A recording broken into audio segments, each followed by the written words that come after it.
We have very dim lights today. Imagine really neat music behind that the whole time, and imagine more lights. This is a practice of faith kind of thing. So if you guys just want to believe that those things exist, we can move on. How are you guys doing today, FCCT? Good, good. All right, yeah. So we've done better. I guess they've had some technical problems today. Before the service, Chad said that he was dealing with as many technical problems as could exist, apparently. And it's good to see that those have continued. There we go. There's lights. So we're starting a new sermon series today, and it's called Hearts That Can Hear. And what we're really trying to do with this is we're building off of the end of the last sermon series. We talked last week about kind of what keeps us from closeness to God and to others. And we talked about left brain and right brain, and we talked about how the left brain apprehends things. It grabs holds of things. It's interested in grabbing a hold of tools, what it needs. It wants to put things in boxes that are useful. It wants to do all that kind of stuff and make things useful for our purposes. And then the right brain comprehends things. It's interested in what things are, and it's interested in discovering. And it's a lot more comfortable with things that are subtle or things that are nuanced. And so we have this idea then of what it is that our brains do. And the problem is that while one part of our brain is wanting us to kind of see the big picture and experience things and have relationships and get to know, the other is interested in kind of turning things into tools and using things. And the problem is that those things are both appropriate in their domains, in their areas. But the problem is that a lot of times the using of things as tools starts to drift from things that truly are tools into other people, into relationships, and even into how we see God. And it keeps us from responding to the love of God. We talked all this last sermon series about how Jesus is like no other, and Jesus wants to have a relationship with you, and he wants to have a relationship of love with you where he helps you and guides you and glorifies you.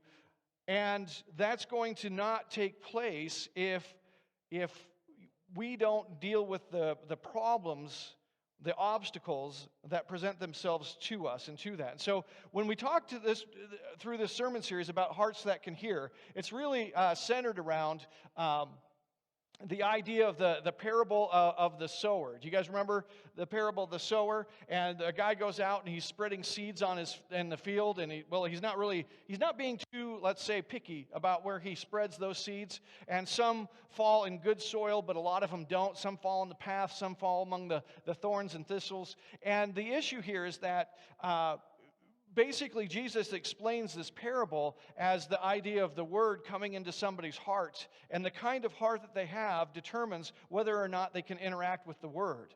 And that's really the foundation of this whole sermon series, and we're going to look at a small piece of that today. We're going to look at a part that Jesus quotes, and he quotes something from Isaiah. So we'll be in Isaiah chapter 6, verse 9, if you want to go there. We'll get started with this. But we're going to talk today about what is wrong, what keeps our hearts from being able to respond to the Word of God and the love of God. And we're going to look at three things. We're going to look at worship and helpfulness. We need to get an idea of what the relationship is supposed to look like between us and God. We're going to talk about the world, the flesh, and the devil, the obstacles that we have. And then we're going to talk about devouring or building, the way that manifests itself in our relationships with others. So let's go to Isaiah chapter 6, verse 9. And it says, "And he said, go and say to this people." So remember that Isaiah was a prophet, and the prophet's job was to speak the word of God to the people. And so basically he's being told, this is what you're going to have to go say to the people. You need to go out and you need to go to Israel. You need to go to my people and you need to say these words. Go and say to these people, keep on hearing but do not understand. Keep on seeing but do not perceive. Make the heart of this people dull and their ears heavy, and blind their eyes, lest they see with their eyes and hear with their ears and understand with their hearts and turn and be healed. Now, this is one of those difficult passages for us to grapple with, because we don't understand, well, why would God be saying that we're gonna increase this, we're gonna make this worse? It doesn't seem like something that God would do, and we'll get into that as we go through the rest of the sermons in this parable. But what I want to look at first for today is just establish this problem that is developed further in the parable of the sower and the seeds. The problem of our hearts not being able to respond to the Word of God. And in order to do that, we want to look at here what's wrong with this picture. And so we'll start with worship and helpfulness. We need to describe the way things should have been so that we can see what's gone wrong. You know, this problem of being blind and deaf is a bigger problem than we understand. And I think all of us have been in that position where we've been in a situation where we were completely blind to a problem, and then it hit us, and then we can look back and see all the things that were there that should have warned us about this problem. Have you guys been there? Has anything ever surprised you, and then you look back and you think, oh, wait a second, why was this a surprise to me? I overlooked all the warning signs that this was coming on. You know, maybe your electricity gets shut off. And you think back and you think, well, that was a surprise. Then you think back and you go, oh, wait a second. The bill came and I didn't pay it, and then they sent me a warning. You know what I'm talking about? This usually happens when you first get out on your own, and your parents told you had a lot to learn, and you know what I'm talking about. The problem is that this is a big part of life, and it's interesting to me that there's a lot of different movies that make an issue of this, and especially a lot of M. Night Shyamalan's Shyamalan. Anyway, you know the guy. He has this as a big part of several of his movies, and one of them is Signs. Have you guys seen the movie Signs? And you know, I won't try to give too much away here, except for the whole plot. But you have a guy who was a pastor, was a reverend, was a priest, a father. He was married, and then you understand through the movie that he's stepped away from that. He's lost his faith. He's no longer doing that. And you start to see that happened because of the death of his wife, and he couldn't make sense out of that. And that's kind of one of the plot threads that's going through the movie. But the major plot that's going through the movie is that it appears as if there might be some kind of alien invasion going on. And there's little bits and pieces that lead us to believe that might be what's happening. And through the movie, these bits and pieces get stronger, and the characters start to struggle with just the disbelief of this possibility taking place and the ramifications of that. And it gets to a point where you have this man who's played by Mel Gibson, who is the father of the reverend, and he's got a brother that's living with him, and the brother looks at him and he wants his brother to be like he was before. Do you guys remember that part of the movie? He said, why can't you just be like you were before for a little while? Why can't you just bring some comfort? And so Mel Gibson, playing the former reverend, says, well, there's two kinds of people in the world. There's some that look at some kind of good luck that happens to them, and they see more than good luck. They see it as a sign that somebody is out there and somebody is watching out for them, and that fills them with hope. And then there's the second kind of person who sees it as nothing but good luck, and they know that when something bad is happening, that they're all alone, and that fills them with fear. And he says, you have to decide which kind of person are you. Basically what he's saying, do you guys remember that part of the movie? And basically what he's saying is this, is that each of these people is living in the same world. But the way that they see that world is completely different. One is seeing things as having a meaning that's much greater than what the other person sees. One person is perceiving that there are breadcrumbs laid throughout their lives, throughout the experience of their lives, that there's little gems, there's little nuggets that lead me to believe, that lead me to understand that there is more to life than what appears, that there is more going on than what the average person comprehends, that there's something out there, there's a God out there who is trying to communicate His love to me. And other people see quite the opposite. He ends with saying, is it possible that there are no coincidences?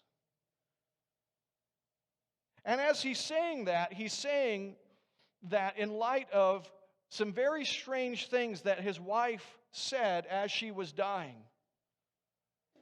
They seem to make no sense. And he says that that was just the last bits of oxygen and the last bits of life kind of misfiring and coming out, and it didn't have any meaning. And later on in the movie, there's a question. Was that really the case?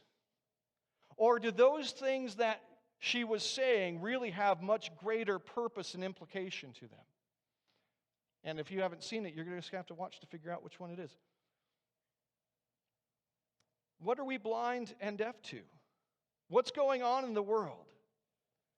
Is there something more that's going on than what we tend to think of as we live our lives? Because we tend to see things as tools or obstacles, but is there more to life than that? In the movie Lord of the Rings, some of the characters end up in this place called Weathertop.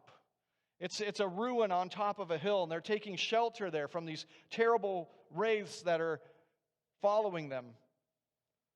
And it's said that this is the great watchtower of Amansul. And what you get from that is that what you have here is a ruin of something that was much greater, of a culture and a society, of a world that was much bigger and much richer than the one that they inhabit now. And some, as they look through the world, see hints of something that came before us. The ruins of a great relationship. They see the ruins of a great relationship that started in the garden when Adam and Eve walked and talked with God. But the problem is that this relationship is not exactly the way that you think it might be. When people say to themselves, well, I want a deeper relationship with God, they generally think of having a buddy. Somebody that they can talk to, somebody that they can make requests to. Maybe somebody like a grandfather who has lots of money and maybe not a lot of sense and will give them things that maybe they shouldn't have. But that's not the kind of relationships that those who see and hear see the ruins of. That's not the kind of relationship that God had, and that's not the purpose of a relationship with God. You see, through the New Testament, we see the unfolding as Jesus has his ministry among the people. We see the unfolding of a relationship between the Father and the Son, and that relationship seems so much different in quality than the relationships that we have. And in that relationship, you see that there is a purpose, that there is a unifying force in that relationship, and that is the lifting up of and glorifying of one another. The Father glorifies the Son, and the Son glorifies the Father. And that kind of relationship is a relationship that we only see bits and pieces, fragments, broken fragments, ruins of in the world. But some people perceive those pieces, and it leads them to believe there was something more. And in fact, what some people see and hear, when they have hearts that can hear, what they hear is they hear the remnants of what relationship was truly supposed to be, a lifting up and glorifying of one another. And maybe you see those, maybe you hear those echoes in your own relationships. Maybe when you meet somebody that has great charisma, you can see that the reason that you like being around them is that they lift you up.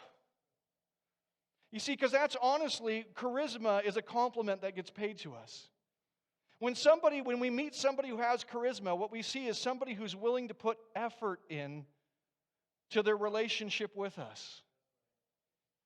How many times have you been walking down the road, or maybe you were on a bus or some kind of public transit, and you sit right next to somebody, and you never speak a word to them, and they never speak a word to you? That happens to us so many times that we can't possibly count, right, in our lives. But then maybe you meet somebody who takes the effort, who pays you the compliment of putting effort into their relation.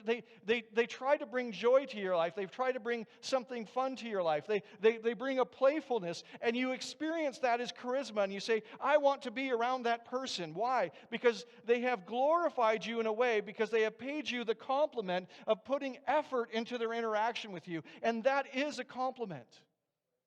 That does lift us up. That's why we all want to be around people who have charm and charisma.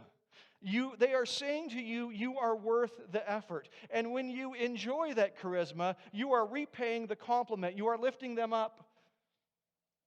When you laugh at the jokes, when you enjoy the playfulness.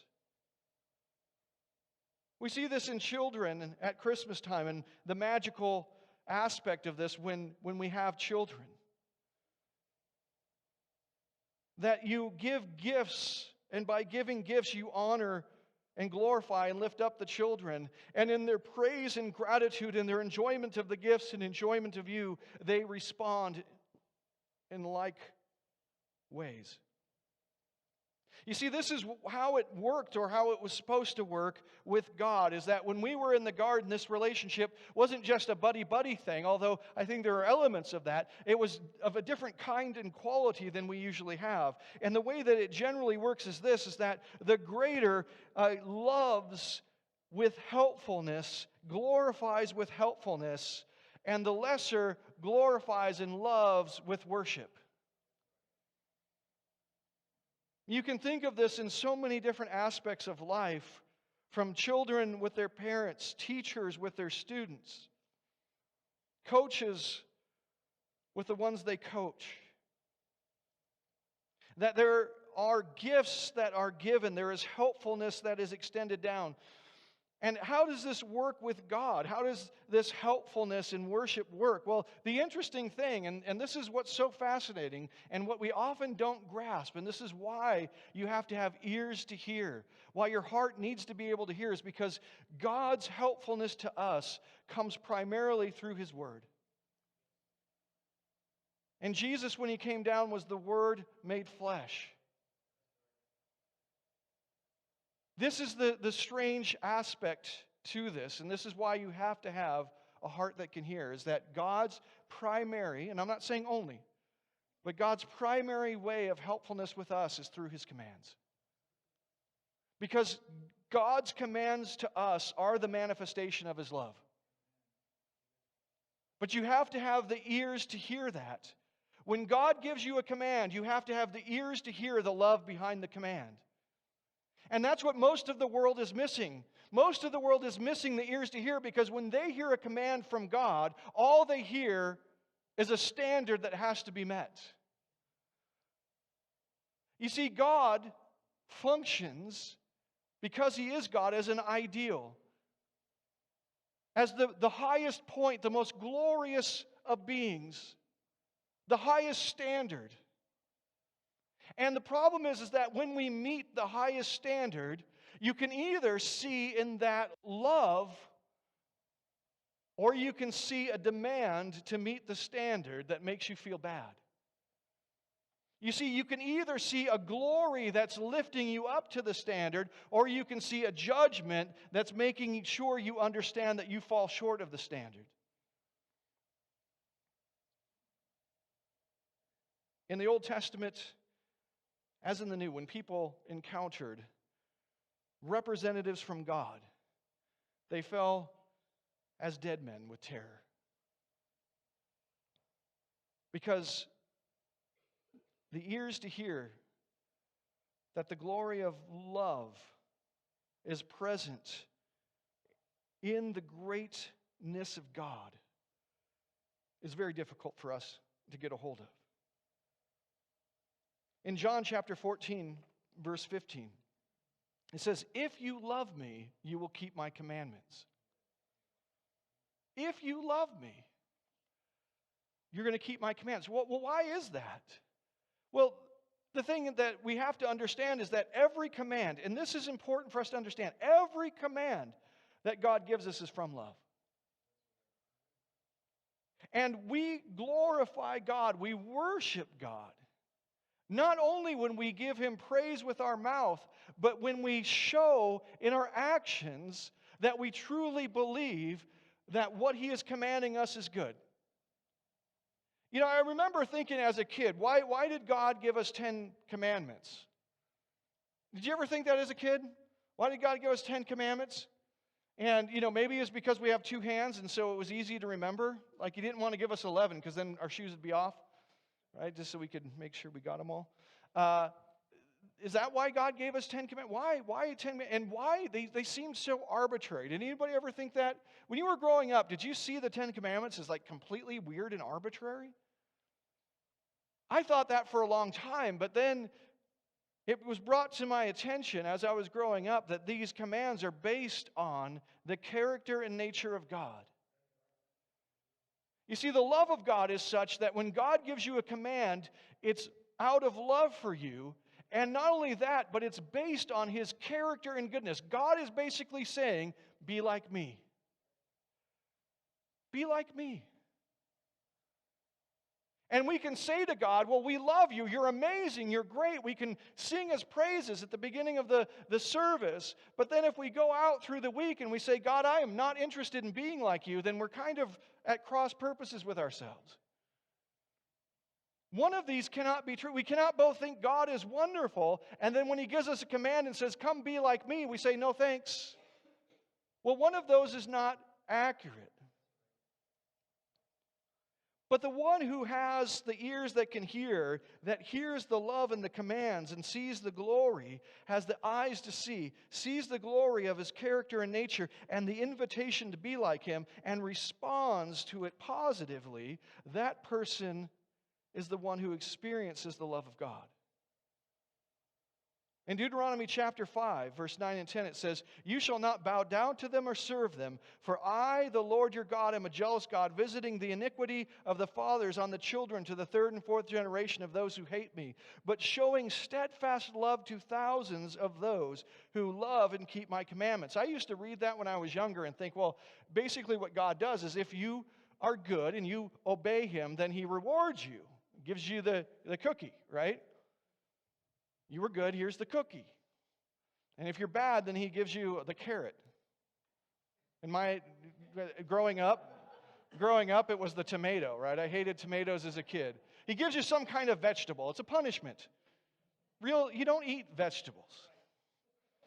So the thing is that that's the kind of the way that I pictured it as a kid. Anybody ever, was I the only one? I was pretty slow, I admit. But that's kind of the way, I didn't understand that that's not exactly the way that it works here. Because here's the thing, showing steadfast love to thousands of those who love me and keep my commands. He's showing love to those who keep his commands. They're making the love of God complete or perfect. You see, the love of God was extended to them in the commands. And then when they loved God enough to keep the commands, the love of God is perfected in them because the goal of the command, their glory, is made manifest. This is how relationships are supposed to work. Because whenever we encounter somebody, we don't encounter them as equals. We are always encountering people as unequals. We have something to offer, and they have something to receive. And we glorify them by offering what we have to offer, and they glorify us through gratitude. This is how relationships are supposed to work. I told you before that when I was a kid, I took some piano lessons, and my musicianship was less than ideal. And there was the song, Here We Go, Up a Row, to a Birthday Party. And I remember playing that song over and over again. Does anybody else play this song? Man, not a single person. Well, maybe someday. This was an ideal, and I remember my mom making me play it over and over and over again. That's why I can remember it even now. I can remember the tune, I can remember the words, I can remember it. Here we go, up a row to a birthday party, over and over and over again. You see, there was an ideal, and I was failing to meet the ideal. I was failing to meet the ideal. Now, the thing that's that's important to understand. Was that ideal love? Or was it judgment and rejection? Which one was it? Was it love or was it judgment and rejection? You see, when we are confronted with the ideal, when the perfect stands before us, it calls us into perfection. And that call is either love or it's judgment. That call is either a reminder that we are not perfect, we have fallen short, and so it's judgment. You should come to the perfect means you are not perfect. And that is either the call of love or that is the call of judgment. And which one you believe it to be depends upon whether or not you have the heart to hear the love that's in there. Because the call to play that silly little song was the pathway of glory. When we see the musicians up here on stage, they all got there the same way. Maybe it's a different song, but they started off with something simple, doing it over and over and over again. And that pathway is the pathway to glory, to manifesting something beautiful, something good. But to those who cannot play, who started and gave up, who could not hear the love, it is bitter. So what went wrong with this problem, with this relationship? What went wrong with this relationship in the garden? We decided that becoming the ideal was difficult, and so we decided to be the ideal instead. When we walked and talked with God in the garden, we were with an ideal that we had not yet met, and there was an invitation to come along, and that invitation was a reminder that we weren't there yet, and that could be seen in two different ways. It could be seen as judgment or love, and we decided to take it the wrong way. We decided to respond to God without hearts that could hear. And so we decided to declare that I am the glorious one. I am the glorious one. I am the standard. God, you want to hold me back, but I am glorious, I am good. You cannot worship God, but must tear Him down if you decide that you are the standard. God is not great, and this is the reinterpretation of God. We cannot be helped by the commands or words of God because God is not great. We are the standard. We are the best. And whatever we do, it is the best. I don't know if you guys heard this week. If you don't spend a good deal of time on the internet, you are missing out on so much. And you are blessed for having missed out on it. I read about some pants this week. Anybody read about pants? I read about some pants this week. They are pants that are designed to make it look like you've wet your pants. A designer designed these pants to make you look like you've wet your pants. Could be had for the low price of $800. And if you are saying, what is the website? How can I get these? Don't bother. They are sold out. In explaining this wonderful fashion trend, which I hope we're all saved from, the designer wanted to celebrate who you are, what you are. They wanted to celebrate the natural. Here's the thing, guys. They're onto something. They're onto something. How much time, if you were a parent, how much time have you spent potty training your child? They did not come equipped to use the bathroom. Rather than stigmatize, we will celebrate what is natural. You see, this is the whole idea of you are the standard. Whatever you are, whatever you do, you're not called into something greater. You celebrate whatever you have, whatever you start with, wherever you are. You celebrate the place that you are from the beginning. And obviously, if that's the case, then you will not progress. Now let's talk about, secondly, we need to talk about the world, the flesh, and the devil. So we have this relationship with God that gets sidetracked because we decide to become our own standard. We decide to glorify ourselves instead of glorifying God. And therefore, God now cannot glorify us.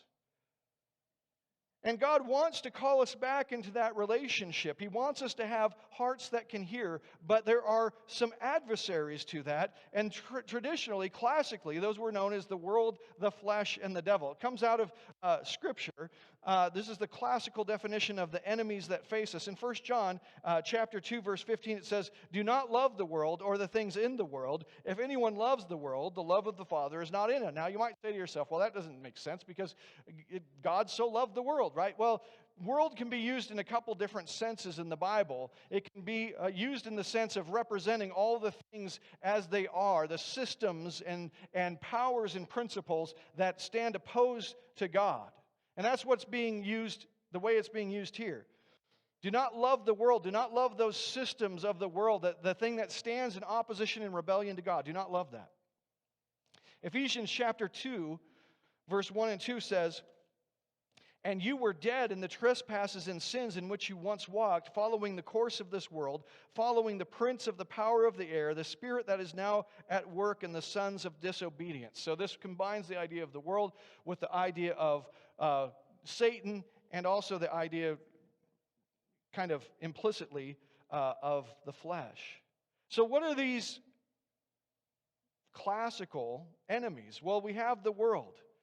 The world, the system, the culture spreads. This culture of, I've got to be my own boss. I need to stand in rebellion. I will do it my own way. I will do it without God. God is not great. We got to have our wet jeans because someone else has them. We wouldn't want to not have them if they're what's popular. In the Old Testament, this was represented by the idea of uncleanness. In the Bible, uncleanness was something that represented death, and it was something that spread. It would spread through the camp. It would spread from person to person. If you were an Israelite and you were out and you touched a dead body, you were then unclean, and you needed to separate yourself, and you were unclean until the evening sacrifice took place. And that would cleanse you from the uncleanness. And the point of this was to show that this worldly idea, it spreads. We get it from other people. How many of you guys, when you were kids, ever did something really stupid with a group of friends that you wouldn't have done on your own? Raise your hand. I want to see hands here. Okay, good. Good. I'm not the only one. Man, a lot of you are very virtuous, though. So the thing is that when we're around other people who are doing dumb things, we have a tendency to do dumb things. There's the hustle culture, the victim culture, the you're a rock star culture, the blame all your problems on other cultures. The system of the world, this glorifying of self, is the system of the world. The world wants to sell you this system. It wants you to join it in glorifying yourself. And it sells this to you. It says, this is the way to go. And everywhere you look in our culture, it is telling you, join in the fun, glorify yourself. But it's a lie. It's flim-flam. Why? It's all a trick to rob you. Because everybody can't be God.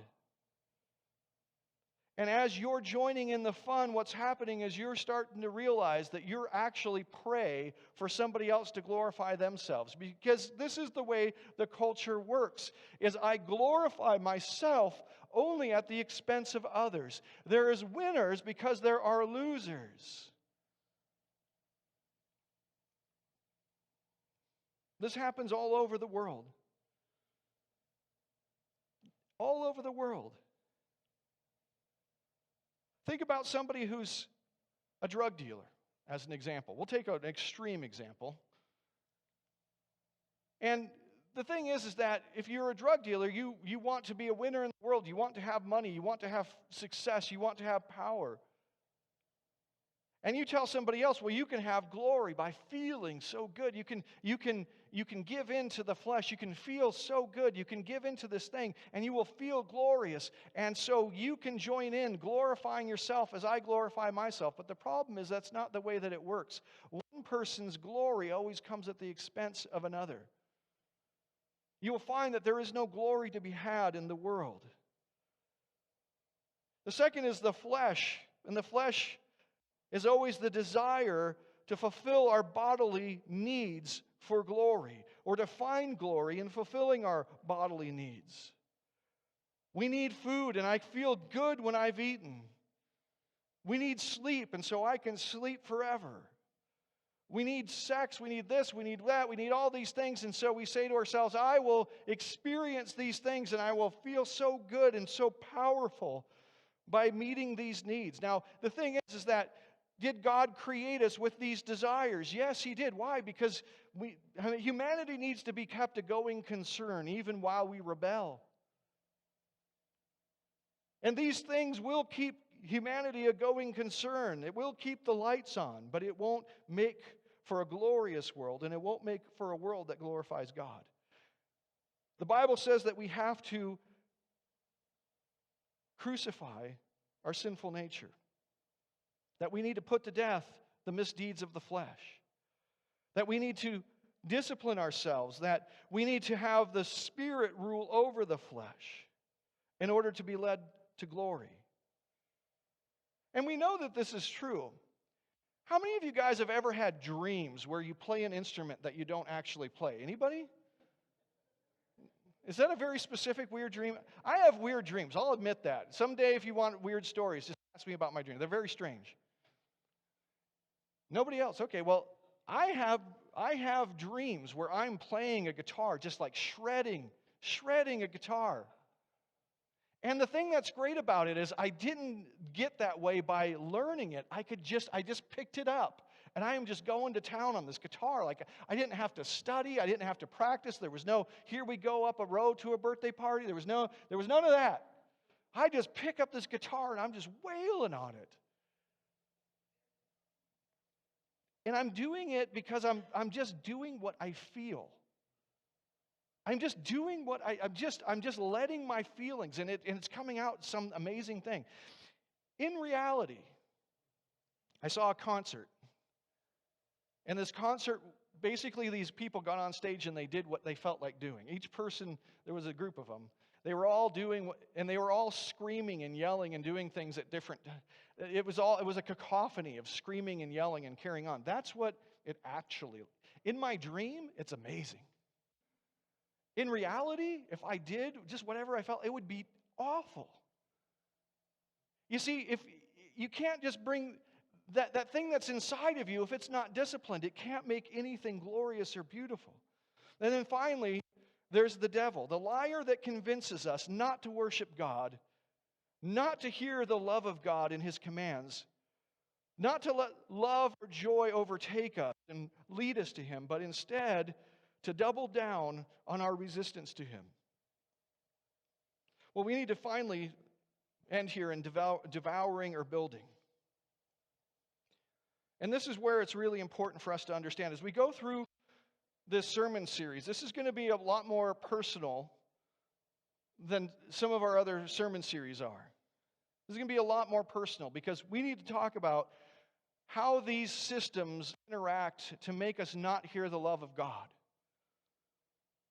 And what we really have to understand is that as we involve ourselves in these worldly systems of trying to glorify ourselves, trying to lift ourselves up, because we're no longer trusting that God will lift us up, as we do that, we wound and destroy one another.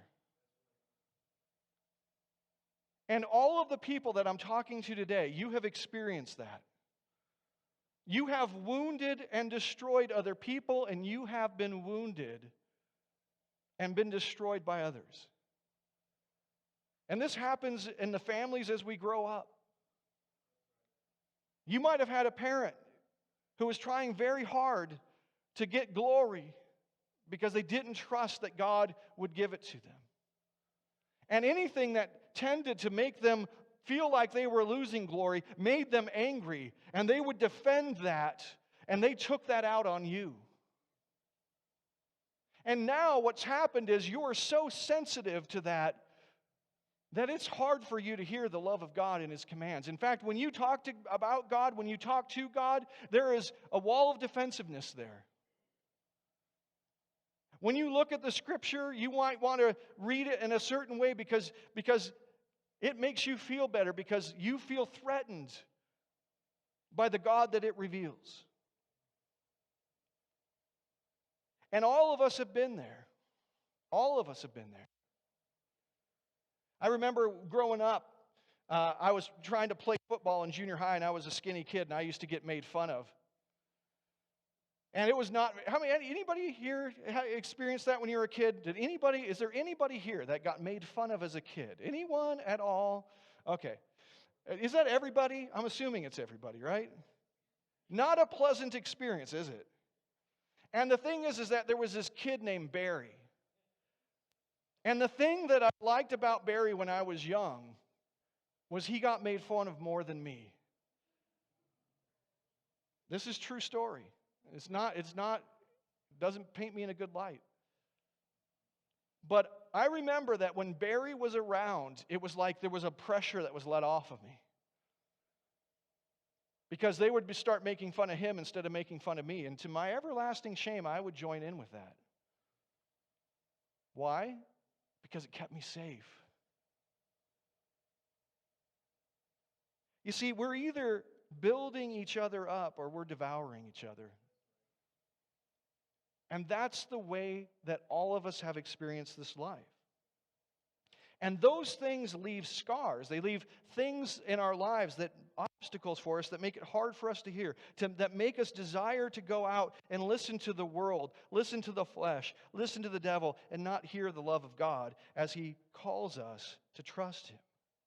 In Galatians chapter 5, verse 13 through 15, it says, "For you were called to freedom, brothers. Only do not use your freedom as an opportunity for the flesh, but through love serve one another. For the whole law is fulfilled in one word: you shall love your neighbor as yourself. But if you bite and devour one another, watch out that you are not consumed by each other."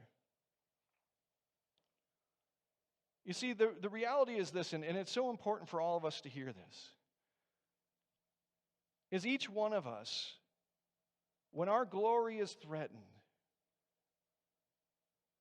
when we have that, we feel like it's being taken from us, that when we are not being lifted up, but instead are being brought down, it leaves wounds, and those wounds make our relationship with God much more difficult. And so we have got to develop hearts that hear.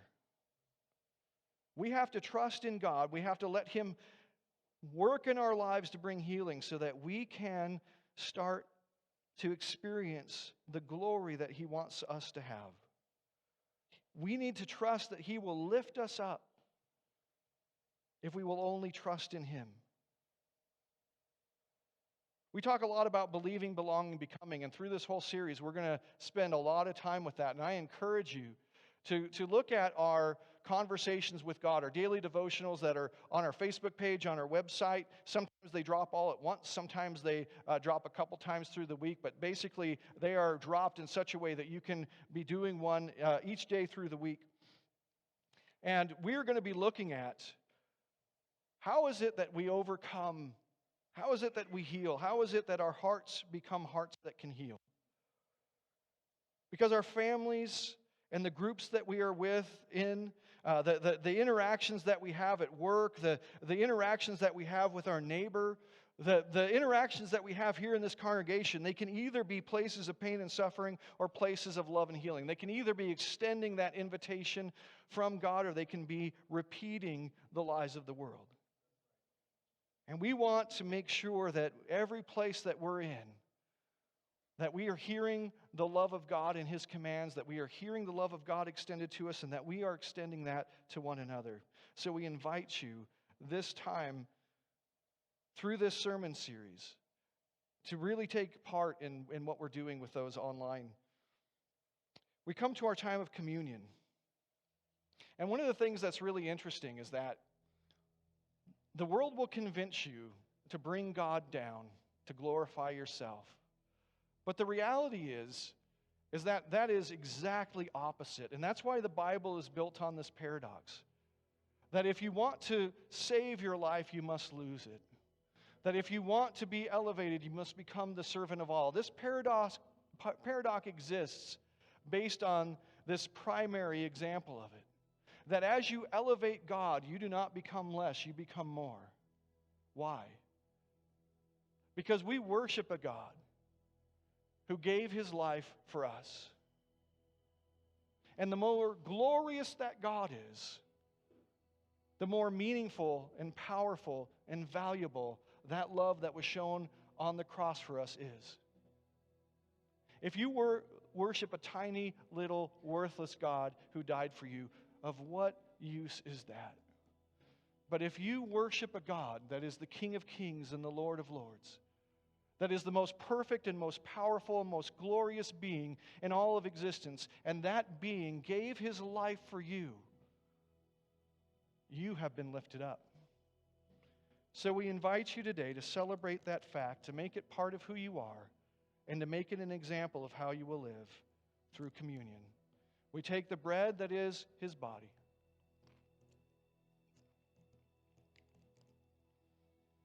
And we take the cup that is his blood. And we invite you today to lift up the God who loves you. Let's pray. Father, I just ask that you would help all of us to heal. That as we have been tumbled and tossed, brought low, Father, by the world, that you would give us true humility. The humility that lifts you up and has the ear to hear the love of your voice.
Thanks for joining our worship service today. Please follow us on our Facebook page, where you can let us know about any needs or prayer requests you may have and keep up with the latest church news and events. You can also check out our past lessons and videos by visiting our YouTube channel. At First Christian, we strive to be the presence of Christ in the world by helping others to believe in God's love for them, to belong to his church, and to become like Christ in their lives. If you would like to support us in our ministry, you may do so by giving online through our website at fcct.org or by mailing checks to the church. Have a great week.